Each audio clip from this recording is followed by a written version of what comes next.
మనుషుడు నిన్ను ఎప్పుడు గౌరవిస్తాడు తెలుసా? మనుషుడు నీ మాటకి ఎప్పుడు లోబడతాడు తెలుసా? మనుషుడు నీ కొరకు ఎప్పుడు ప్రాణం పెడతాడు తెలుసా? ఆత్మఫలం నువ్వు ఫలించినప్పుడే, డబ్బులు సంపాదించినప్పుడు కాదు, ఆస్తిపాస్తులు కలిగి ఉన్నప్పుడు కాదు. ఎన్ని లోకంలో సంపాదించిన ఎన్ని మట్టితో పోతారో లోకం మట్టి. Worldly things goes with the world. ఆత్మఫలం ఫలించి చూడు. డబ్బున్న వాడికి వాడి గౌరవం నీకు ఇస్తాడు.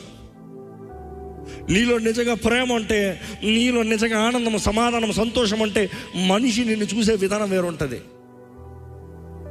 చూసి ఈరోజు మనం ఏదో చేసేద్దామని లోక పాప కార్యాల్లో శరీర క్రియలు కొట్టుకుని పోతున్నామండి. కానీ ఈరోజు మీకు జ్ఞాపకం చేస్తున్నాను, దేవుడు కోరేది ఒకటే, నువ్వు ఆత్మ ద్వారంగా, పరిశుద్ధాత్మ ద్వారంగా ఫలించాలి. ఆయన లేకుండా ఫలించలేదు. పరిశుద్ధాత్మ ద్వారా నువ్వు ఫలిస్తున్నప్పుడు, పరిశుద్ధాత్మ ఒక వ్యక్తిలో వచ్చినప్పుడు రెండు విషయాలు కామన్గా. ఒకటి ఆత్మ ఫలము.